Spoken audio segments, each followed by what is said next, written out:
So, hello, bonjour, and anin to all of you. Welcome to OIZ and TDSB Eco School seminar titled Planet, People, Prosperity, Peace, and Partnerships, Teaching Through the Sustainable Development Goals, SDGs, by Pamela Gibson. If you are not in the right place, please do double check your link. And if you are in the right place, then welcome aboard on this learning journey for the next hour or so. So, my name is Maha Urshid. My pronouns are she, her, and I'm a graduate student in the final year of my Master's of Teaching program at OIZ. I will be your host for today. Today's session will be recorded, so please make sure your microphones remain off for the duration of the seminar, and feel free to use the chat, but any comments and questions, they will be addressed at the end of the talk. So if you could just hold on till then, that would be great. And so without further ado, I would like to introduce to you our presenter for today, Pamela Gibson. Pamela Gibson is a career-long elementary classroom teacher who centers curriculum learning in nature and the community. Students develop a deep awareness and caring for the earth, a relationship that will lead kids to a complex understanding of sustainability, reciprocity with the earth, and a desire to take action. Her current position with Learning for a Sustainable Future helps her to spread the good news to educators that this is indeed possible. Her talk on SDGs will provide a lens of authentic learning and sustainable action, which I myself am very excited to hear. One thing I learned in my political science major long ago was that there can be no development if it is not sustainable. So I now pass things on to Pamela, and Pamela, the floor is yours whenever you're ready. Well, thank you very much, Maha, and once again, welcome to everybody. And I hope you had a chance this morning to hear Richard and Sarah to bring us in, and already we benefited from this conference, and I hope you benefit from this presentation as well. So first, I'd like to introduce the charity that I work for. It's Learning for a Sustainable Future. It's a bilingual Canada-wide charity founded in 1991 to promote, through education, the knowledge, skills, values, perspectives, and practices essential to a sustainable future. And we do that by advancing education policy with the 10 provinces and 3 territories, ministries, school boards, also supporting teachers, empowering youth through youth forums and other ways, and celebrating innovation. So the Sustainable Development Goals. What I'm proposing today is that we consider trickling all of curriculum and everything we do with our kids at school through the lens of the SDGs and sustainability, and that we draw attention to and interact with all of the sustainability pieces so that kids can embrace a broader vision, a more positive vision of sustainability, and how all the parts are interconnected, the social, the environmental, and the economic. So why use the SDGs? Well, the SDGs can introduce students to local and global issues with a focus on social justice and ecological justice, including climate change. They can provide an authentic context for students to tackle those complex issues, inspiring them to act on their learning and make a difference in their community. It can also support those progressive teaching strategies that most of you are very familiar with: outdoor inquiry, making real world connections, and incorporating all of those good best practices into our teaching. And they can also provide an authentic context, as we said, for addressing not only curriculum expectations and 21st century global competencies, but social justice issues, as I said, racism, bullying, climate change, environmental education, mental health and outdoor learning, Indigenous perspectives, and eco-justice opportunities, and more. But much of this learning we can offer our children hangs on our own awareness, our own caring, our own understanding about sustainability. This morning, Sarah mentioned Joanna Macy. She's a 92-year-old environmental activist. I hope you're familiar with, or you get familiar with. And she informs us by saying there are 3 narratives happening right now in human history: the Great Turning, the Great Unraveling, and business as usual. Well, business as usual is looking pretty familiar, but perhaps we could just look at the other 2 for a minute. The great turning is all about those of us who have now seen and are becoming more aware of what's going on around us and are definitely turning our minds and hearts towards sustainability and hopefully actively pursuing change. But the great unraveling are those among us who are in denial and are saying, this isn't happening, or it's not human caused. Don't worry about it. We'll just carry on as we always do.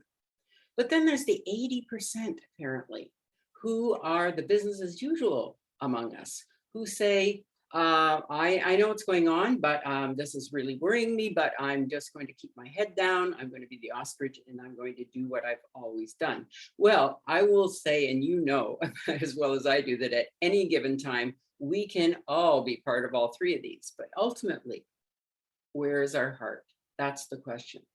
And where are our actions? Because that's what's going to determine whether we behave sustainably and ultimately if we teach sustainably. So let's start where we are. I want you to do a little visualization. I'm inviting you to right now. I'm inviting you to think about for a moment, what's going on in the world right now? What's surfacing for you? And I'm going to ask you a couple of questions, and I would like if you could put your response in the chat so that you could share it with each other, and perhaps Maha, you could read them to me. But I would like to know, when you think about what's going on in the world right now, what breaks your heart?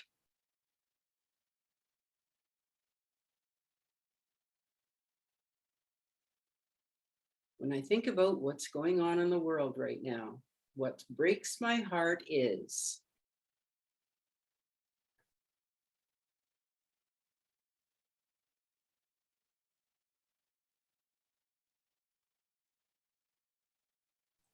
Okay, so we're getting answers in the chat. So Soraya says, what breaks her heart or their heart is people who don't care about the environment. And Taylor has mentioned that we are still using single-use plastics. Yes. Veronica says, the lack of care for each other and the environment. Andrea has mentioned animal welfare and habitat destruction. So I'm going to ask you to continue to think about that, but to add something else. When I think about what's going on in the world right now, what's most important to me? What's most important to me is. Okay, Taylor says it's most important is taking action.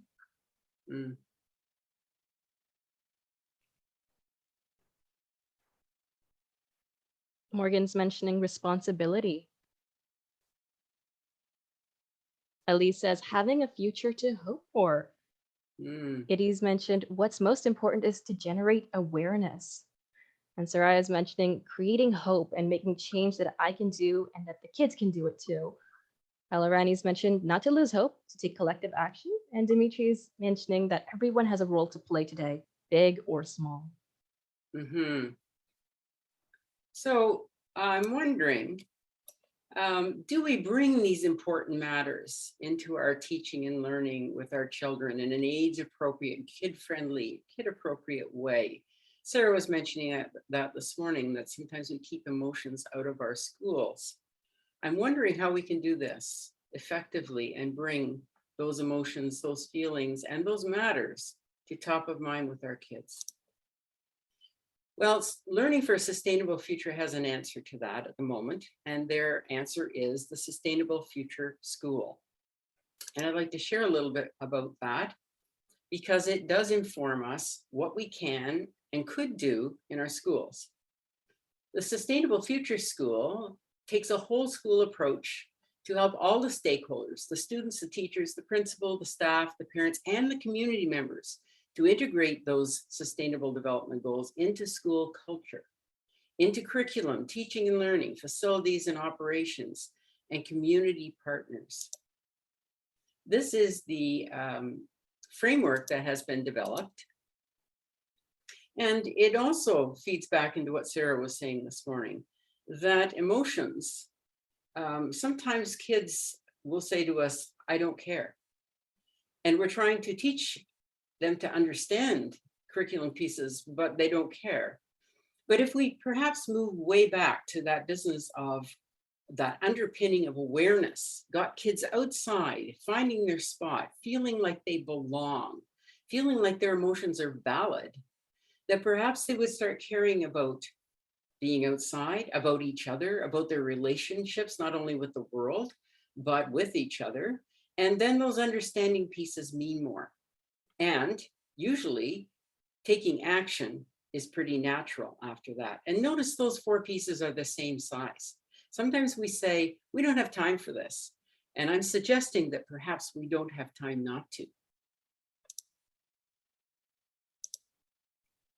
Around the framework, we have put 10 elements of practice.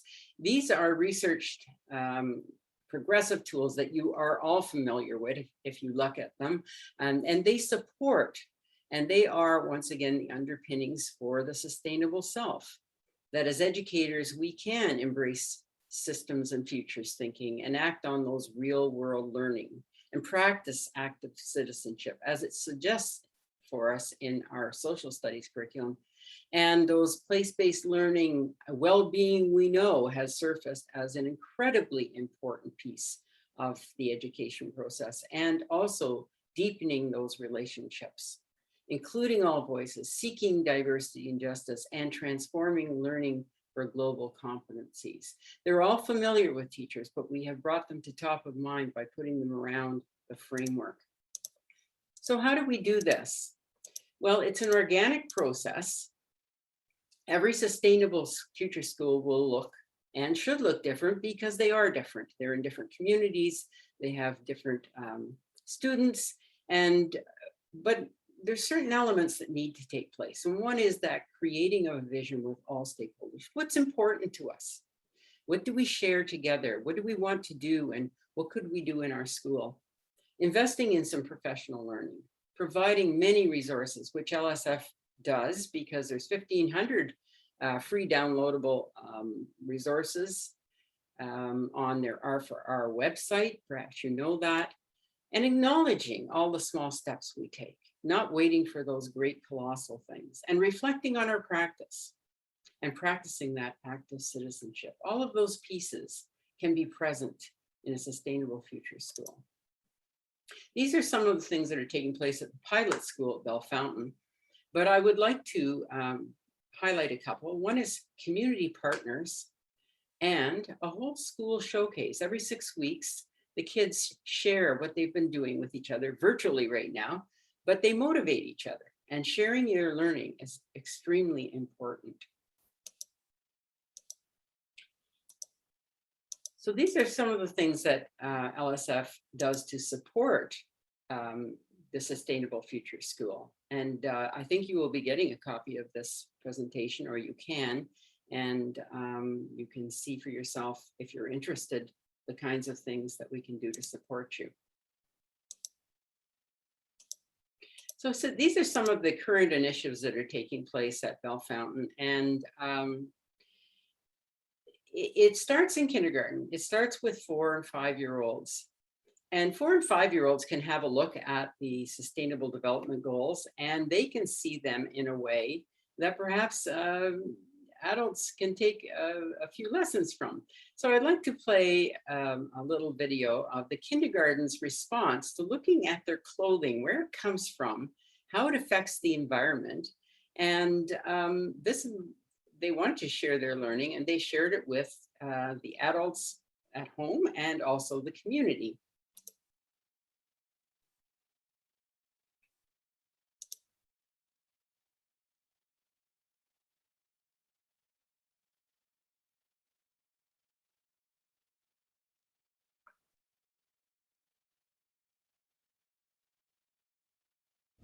Our future is important, so please remember.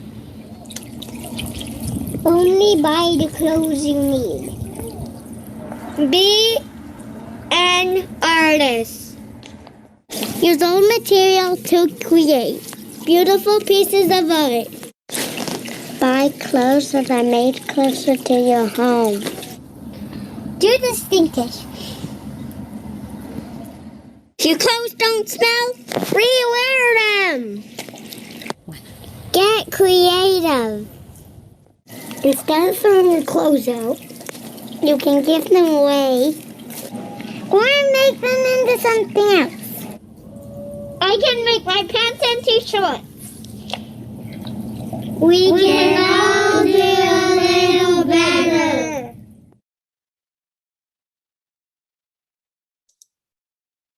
It's amazing what kindergartens can do to inspire everyone. Those were all their own ideas, and bringing the sustainable development goals into the projects and the work we do in our schools is not that difficult, and it gives kids a focus for their learning, and they understand how important it is to see all of these things like the clothes they wear, and building rain gardens, and the Just Eat It challenge was all about promoting not wasting food in their community. So all of these projects are done by very young children, and it's amazing what they can accomplish.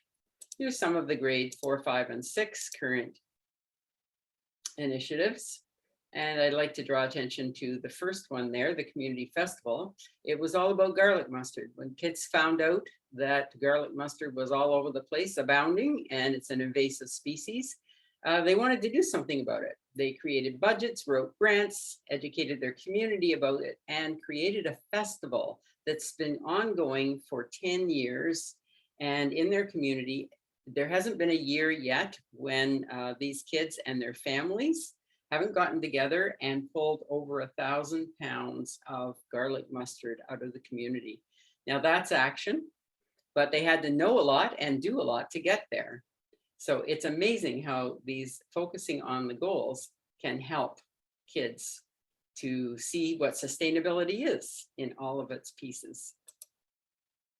So where are we headed in 2021, 22 and beyond? That 7 generations piece. And how can the Sustainable Future School help us to move towards sustainability? So I'm going to take us on a little journey here.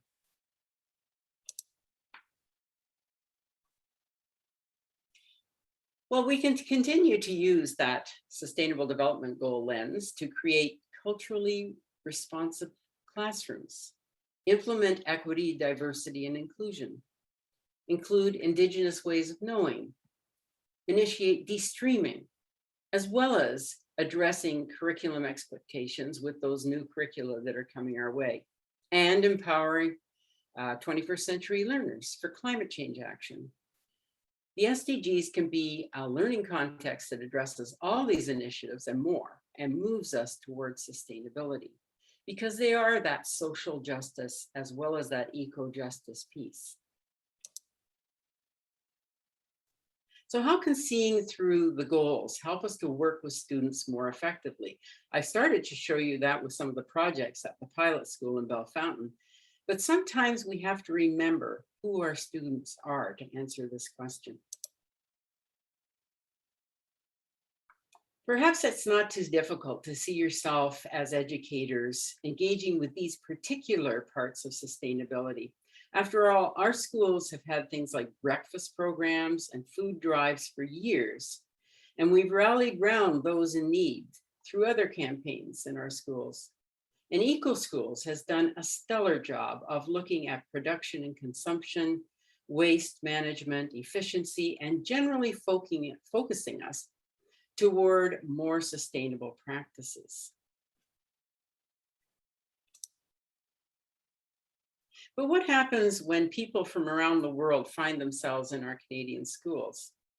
Sometimes, like these children, they're immigrants, well-adjusted, happy, but it all changes when they arrive in unfamiliar environments. And these families are scrambling economically and socially, and with language and customs. It gets even tougher for refugees like these Haitians, desperate for a new life away from injustice and life-threatening circumstances that they left behind, but then often facing more hostility and difficulties in this new place, sometimes even trying to disappear to prevent deportation. What about these children? And what happens when they arrive in our classrooms? Well, we know that our students need support in ways that were probably not even on our radar even a decade ago. So how can we do this as educators? Can what we do in our daily practice support them in their learning? And can we make it easier and better for all? Perhaps we can ask some questions. Who is most impacted by poverty in our community? And can our schools be part of the solution? Whose health are social inequities affecting? And how can we better support the well-being of our students? What integrated projects on our school grounds and in our communities could we foster to foster more sustainable education? And how can we help the families of our students put familiar food on their tables? And can we tie responsible consumption into our waste management strategy, educating and involving all our students? And are our water management practices affecting our rivers and local streams? Is this our concern? Can our schools help?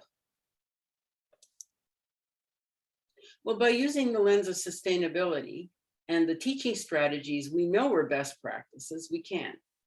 So let's move forward toward practices that are experiential, outdoor, land-based, community, and place-based, practices that solicit the curiosity, passions, gifts, and a broad range of skills that interest our kids. Let's imagine for a minute what can happen with children, including the child pictured here, by doing something like creating a community garden.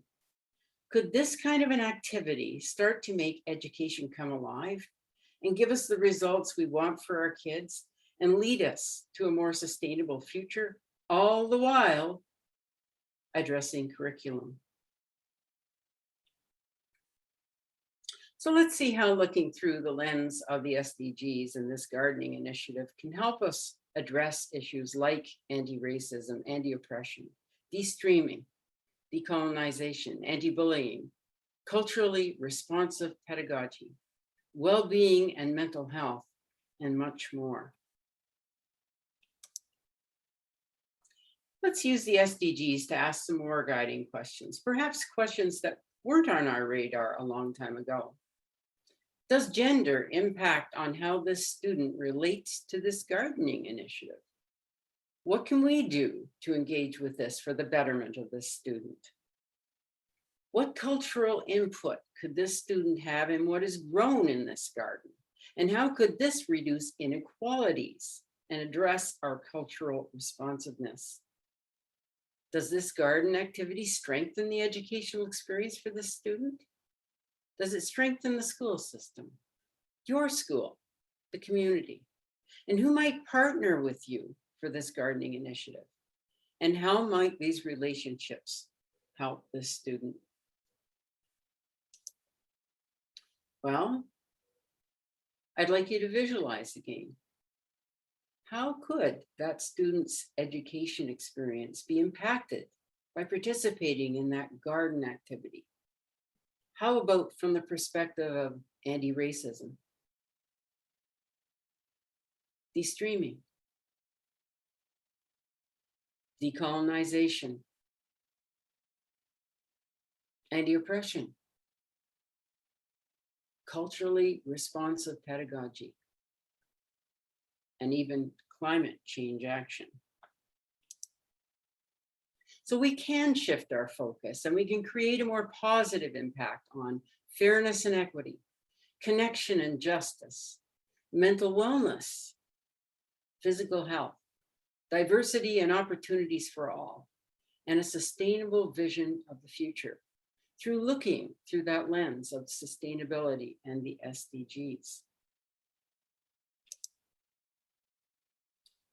So there are critical questions for us as educators. How do we, as educators, move from creating successful students in the classroom to creating those successful citizens we so desperately need for sustainability in the community? Can we have both? How can we evolve our practice to bring about the real change we want to see? And how can we inspire our students to use their gifts, their skills, and their passions and interests to become active, effective citizens for a sustainable future? Well, I'd like to show you again a clip from Bellefontaine School. This was the response of some grade 3-4 students thinking about April, a year ago, April, when the weather was up and down and all about, and one student asked that critical question: is this climate change? They looked into it and they wanted to respond about what they could do about climate change. This little video went out once again to the parents and to the community members.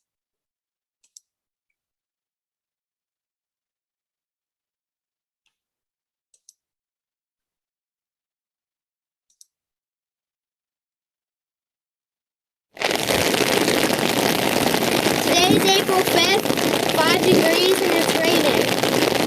Is this April weather? It's Friday, April 7th, -2 and snowstorms. Is this April weather? It's April 10th, it is 23 degrees outside. Is this April weather? Our community, the town of Paladin, can stop climate change. Here's how. The town of Paladin has a goal.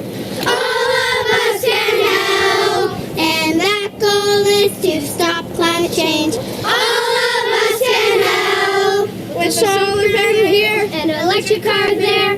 Plant a seed, plant a tree, everywhere we should care. Our community has a goal. All of us can help. If we can all work together, we can create change. It's as easy as picking up litter and turning off the taps. With a walk to school and a bike ride home. Turn off lights, turn off cars, everybody do your bit. Our community has a goal. All of us can help. Yay!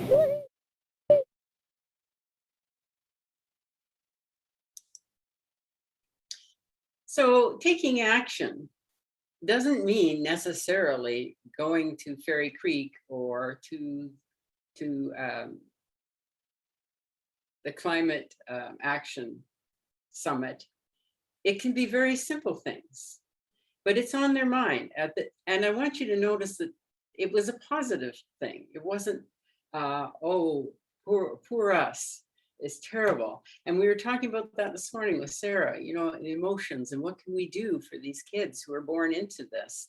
But I want you to notice how positive they can be when they feel like they are acting on climate change or on any other issue that they see around them that has to do with sustainability. So what does it take? I think it takes a sustainable vision for education. It takes situating education in the real world, learning in nature and from nature, not just about nature. It takes community involvement and community partners working together. It takes an experiential inquiry approach and all those best practices we've started to name and that you know so well. And it takes building a collaborative, respectful learning community with our students. We need to be a team. I'd like to juxtapose for a minute the school experience of 100 years ago to what can happen now in the kind of schools that we've been talking about today. This is a film about Thomas Edison and his early schooling. Well, maybe lack of it. And as you watch this video, think about the students in your class and your family members, particularly the boys. And do they all fit that school mode? Are they all school smart? Apparently people like Einstein and Edison didn't necessarily fit. So my question is, what would Thomas Edison's school experience be like now? Would someone be asking him questions like, who are you? What do you want to become? And how can we help you?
impressive.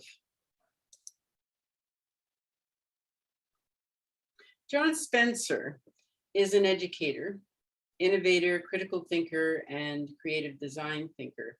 His videos, blogs, and resources are not only encouraging us to engage our students, but to empower them well, I'll let him tell his story and see what you think.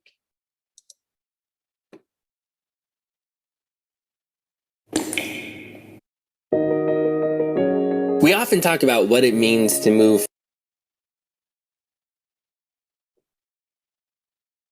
from compliance to engagement. It's the idea of creating an environment where students want to learn rather than have to learn. But if we want students to be creative, self-directed learners, we need to move beyond student engagement and into empowerment. But this requires some paradigm shifts. That's right, we are going to be talking shift. Here's what I mean. The empowered classroom is a shift from giving choices to inspiring possibilities. It's a shift from making the subject interesting into tapping into the student interest. When you go from saying, you must learn this, to asking, what do you want to learn? It's a shift from taking assessments to assessing your own learning. An iterative process full of mistakes that ultimately lead to success. It's a shift from the teacher asking all the questions to the students asking their own questions, where they chase the inquiry process and take learning off-road. It's a shift from uncritical consuming to critical consuming and creating. Here, students move from critical consuming to inspiration to creativity, where they use the design process to launch their work to the world. It's a shift from differentiating instruction to personalizing learning. And it's a shift from rigid to adjustable systems so that students own the process. They can set their own pace, choose their own formats, and decide what resources they want to use to accomplish their goals. It's a shift in mindset from compliance to self-direction. In other words, it's a shift towards student ownership. And when that happens, our students become the creative, critical thinkers who change the world.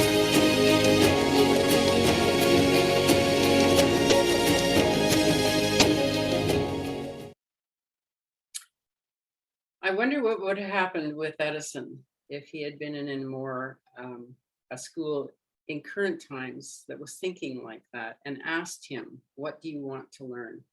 Who do you want to be? Last year, in the extended March break due to the lockdown, my grandchildren reinvented school. There's 3 of them pictured here. And I would like to say that the one on the left is a very short girl. She is 15 now. And she's been told, even though she loves ballet, that she'll never be a dancer because she's too short. Well, she decided she'd like to invent a school for kids who aren't dancer material and who want to dance. And she was wondering how she could do that. Are we good? Okay. The middle one is a dreamer, and she was out the back behind her house, and she was looking at what are the flora and fauna that live here? Who are the critters? What do they do? How do they survive? And then she got reading, and she was reading also about little people and fairies, and she had lots of responses. She had all kinds of dances and all kinds of things like that fairy garden you see down below. But my grandson, he reinvented school by learning about fixing his mother's car, built and launched rockets in the backyard, split wood and ran their wood-burning furnace efficiently, built a go-kart from parts in the garage, refurbished an old industrial sign that he found as he was removing rubbish from a wetland, created a documentary film about his passion for tap dancing, and read a lot and journaled what he did. He was very inspired. My curriculum connected it all, and he covered every subject. Can this help us to rethink our practice? Often as educators, we want our teaching journey to be safe and controllable and predictable, like the staircase you see on the left. But real learning isn't often like that. So off we go into a more organic, outdoor, inquiry-based pedagogy, symbolized by the middle photo. We're still able to see our way, though it's less safe, less controlled, and richer to be sure. But as we explore best practices further, it can lead us to an experience that is more like the right photo. We know we're headed across that stream, but there are many paths, not any one being the right path, and all being valid and enriching. It is less predictable. It's messy. It's less controlled, yes. But as the photo shows, it's oh so much richer, and it allows for more student choice and collective learning. Can this inform our practice? The kids at Bell Fountain, the pilot school for the Sustainable Future School, are getting to know and love the land. Lots of time outdoor curriculum year round. When educators know their curriculum really well, they will see it everywhere. Opportunities abound outside and in the community. Can this inform our practice? Does this look like learning at your school? Could it? Would children dial into and care more about the environment and sustainable futures if they were regularly out there for their learning? Learning that used the out of doors as a regular vehicle and connection for curriculum? What do you think the kindies in the left photo learned by growing sunflowers and showing them in a local fall fair? Or the kids doing yoga outside in winter when the dog is before going in? Or the grade 4s up there interacting with northern flying squirrels with a community partner, building and monitoring boxes for them? Or the grade 2s growing container gardens full of greens to complement. Lots of rich curriculum-laden experiences with a bonus, that of developing deep connection with misinform us. Using the SDGs as a lens through which we trickle curriculum, and using those many best practices we have named here today and more, can lead us to a more sustainable future. Good news, everyone. We have the opportunity to be part of the most positive and indeed critical shift in education of our time. The move toward human sustainability and quality of life for all. Let's embrace a bigger view of education, one that feeds not only the intellectual needs of our children, but also the emotional, social, and physical needs they have. One that ignites their spirits to create a better, more sustainable world for themselves, the next 7 generations, and beyond. This is the goal of the Sustainable Future School, to use those SDGs for the planet, yes, but also for the people, their peace, prosperity, and partnerships with each other. In closing, I would like you to think back to those matters you shared with us on the chat when you visualized earlier what broke your heart and what was most important to you. Smile and imagine now how a new vision of education can help bring those matters to our children in an appropriate, meaningful way, a way that helps to bring us that well-being for all people and planet forever. Thanks so much for being part of this journey. LSF has many, many resources. If you're not familiar with them, I'm sure you'll receive them. Lots of opportunities to help you and assist you with what you're doing. And I'm going to stop sharing right now and ask you if you have any questions or you'd like to share what you're up to. That would be really wonderful. And what's your perspective on all of this? And if you'd like to put your camera on, that's great.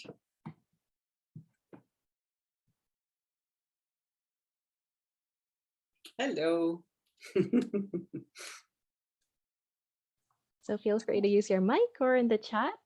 Any Oh. questions or comments? Here, you can unmute if you want. First of all, have I met any of you before? I always like to ask that. No, I'm Morgan. Pamela, nice hearing your talk. I work at OISE and I am not directly related to teaching, but your talk was very inspiring.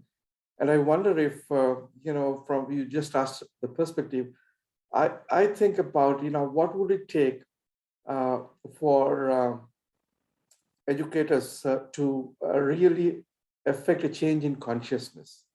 I mean, when I listen to you, you're taking sustainability development goals, and there are different mathematics is taught in a certain way. How could you teach mathematics in a way which is ecologically sustainable kind of thing, right? So there is this interdisciplinary turn.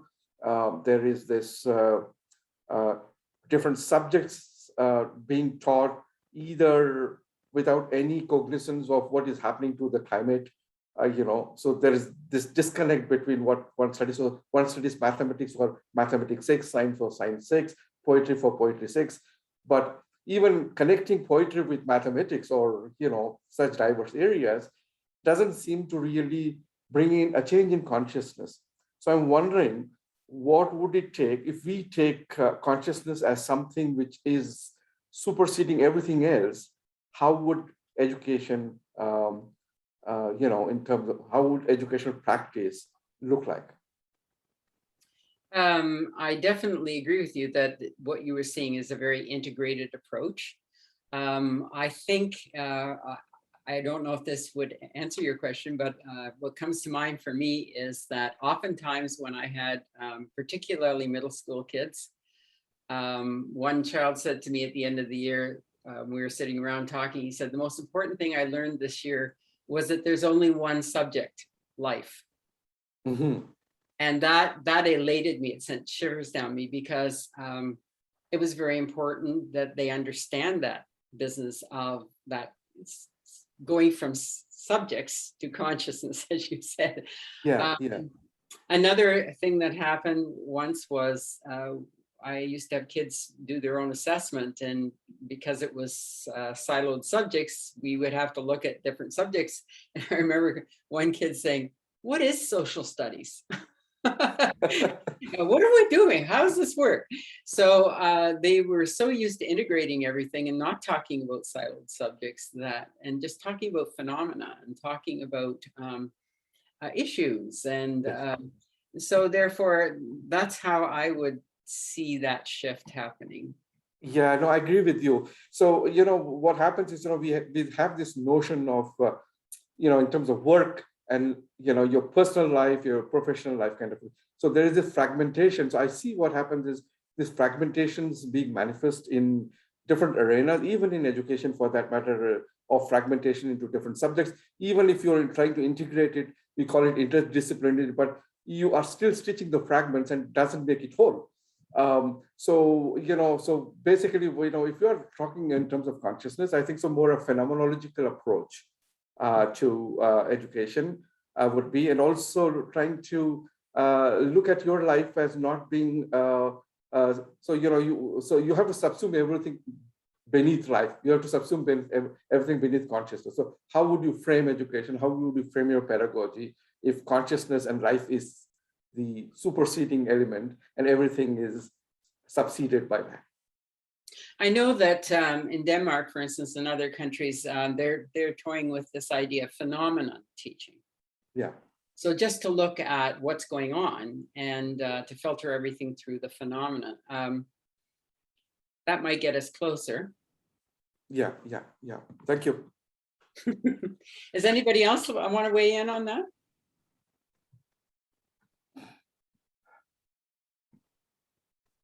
Anybody else like to share a perspective?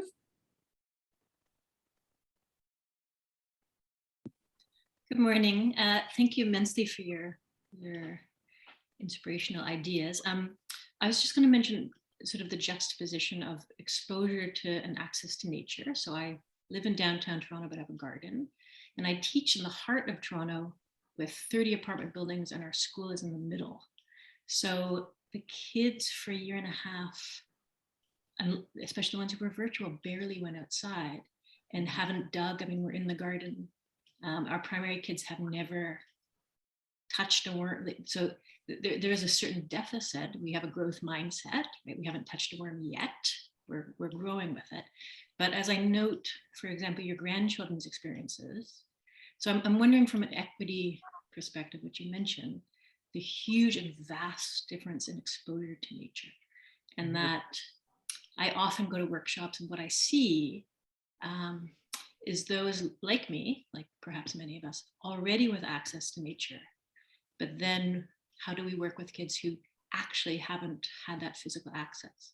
So I feel like without some vocabulary and experience, it would be hard for them to have a passion project and just run with something, because we don't actually have the physical hands-on experience nor the language to discuss what we're experiencing.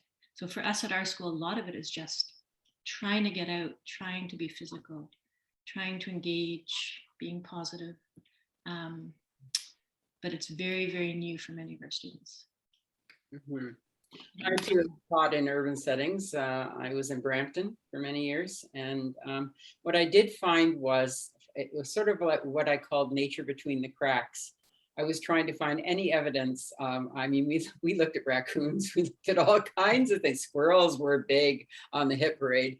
And what I noticed was Brampton has the Etobicoke Creek running through it, as well as, well, further on the Credit. But also in Toronto, I know there's 9 river valleys running through the Greater Toronto area. And somehow we have to find access to green spaces. Toronto has quite a lot. In fact, that apparently has more tree cover than many cities in North America. So just looking up or looking around, or just trying to find, as I used to have to do, scramble to find the nature in the cracks, the sky, you know, anything, the rain, the weather, anything you can connect to. Sometimes we are like fish in a bowl. We don't see those things because they're just around us, but they become our nature, you know. And the community is highly underrated. I mean, where I am right now with this pilot school, it is out in a village, and there's a lot of green space around, but what we lack is urban connection. So we're scrambling to find our communities and our buildings, and to use those as also teaching tools and reality tools. So, you know, every place is different, that's for sure. But as far as the nature goes, working hard at finding that nature experience and being able to walk with kids, those daily walks or weekly walks to see what's going on in your community is huge. Yeah, I hear you loud and clearly. And I guess that's something we all struggle with, as Sarah said in her address, you know, that we become these urban people who maybe need to rethink what we're doing and how we're doing it. But that doesn't help you tomorrow or on Monday. Yeah. I just want to add to Eloroni. Am I pronouncing your name rightly, Eloroni? Yeah. So, I mean, in OISE, I have one of my colleagues who work in place-based education. And, you know, the OISE building is more or less, you know, a lot of faculties around, a lot of buildings around, but there are some paths. One is known as a philosopher's path, and he takes his students around, and he works in the, you know, he has written something on place-based education. So how do you tap into you know, the different places which can be educational kind of a thing. So he takes the students, it's a narrow path with trees and things like that, and you know, you can explore what place-based education looks like, and probably you can get some ideas on, you know, how you could do that right in the heart of Toronto, in downtown Toronto. But I think you're right. The apartment building setting, and when they're all around like that is I find that harsh, you know, to create well-being in our students. And with technology, for instance, you know, you have the street lights, and you have the shopping malls, and kids are always with their cell phones kind of a thing. So how do you connect to nature when you have all these impediments which will obstruct people really relating to it, and with this huge skyscraping building, somebody staying on the 30th floor in a 2-bedroom apartment or 1-bedroom apartment kind of a thing. I mean, it is challenging, of course. I find it interesting that we used to think 100 years ago that those who were in the city were enlightened and living a more modern life, and those in the country were not. And now we've kind of started reversing our philosophy. Mm-hmm.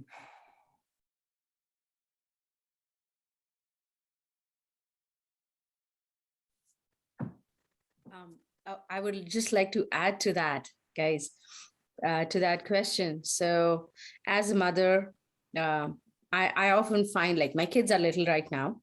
So they're even now, like in this age, they want technology, they want to watch TV and to do all those things because other kids are doing it.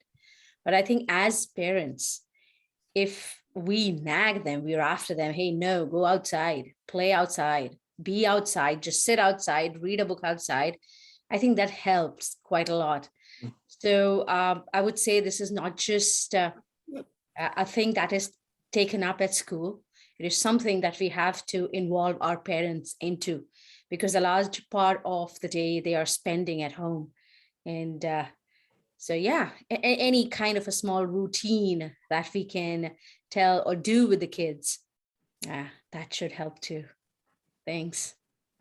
Yeah, and oftentimes I challenge the adults, not just to, I know we're busy, but not just to send our kids outside, but take our kids outside. And for us to reconnect and to have that breathing space, and just, we feel differently out there. And oftentimes we forget that. We forget that we need to just down tools and go outside with our kids. So as much as we are busy, right? It helps to connect them. And of course, they see the value in it if we're participating as well.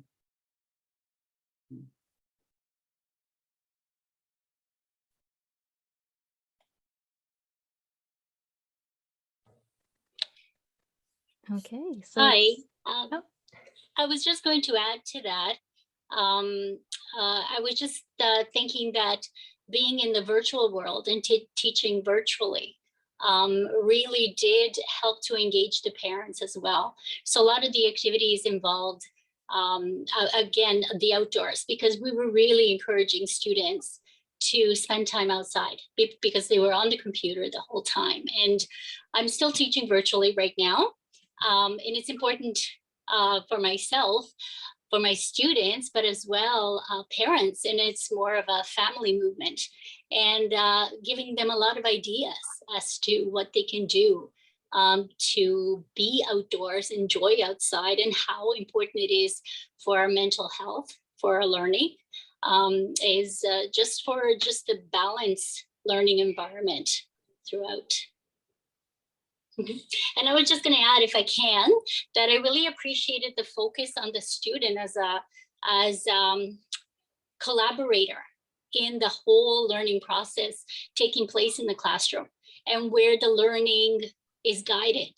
And just seeing what your students are, and that may vary from year to year, but I try to really do that in my classroom the best that I can, although I find that it's not something as easily done because of the restrictions that we do have, and certain things that need to be done, and whether it's red tape or whatever you might call it, sometimes that makes it a little hard. But it's nice to see, especially some of the videos that you did show, and how you put it all together. I really appreciate it. I don't know, it just gave me some more focus and encouragement to keep doing that. And that's a great goal to include in the classroom. So thank you. And on the LSF website, there is a resource called Learning Inside Out for teachers who are teaching virtually, and it gives some indoor and outdoor connections. Oh, I like the name of that. Sorry, where did you say that was? It's on the Learning for a Sustainable Future website. Perfect. Thank you. Yes, Learning Inside Out, it's called, that resource. Great.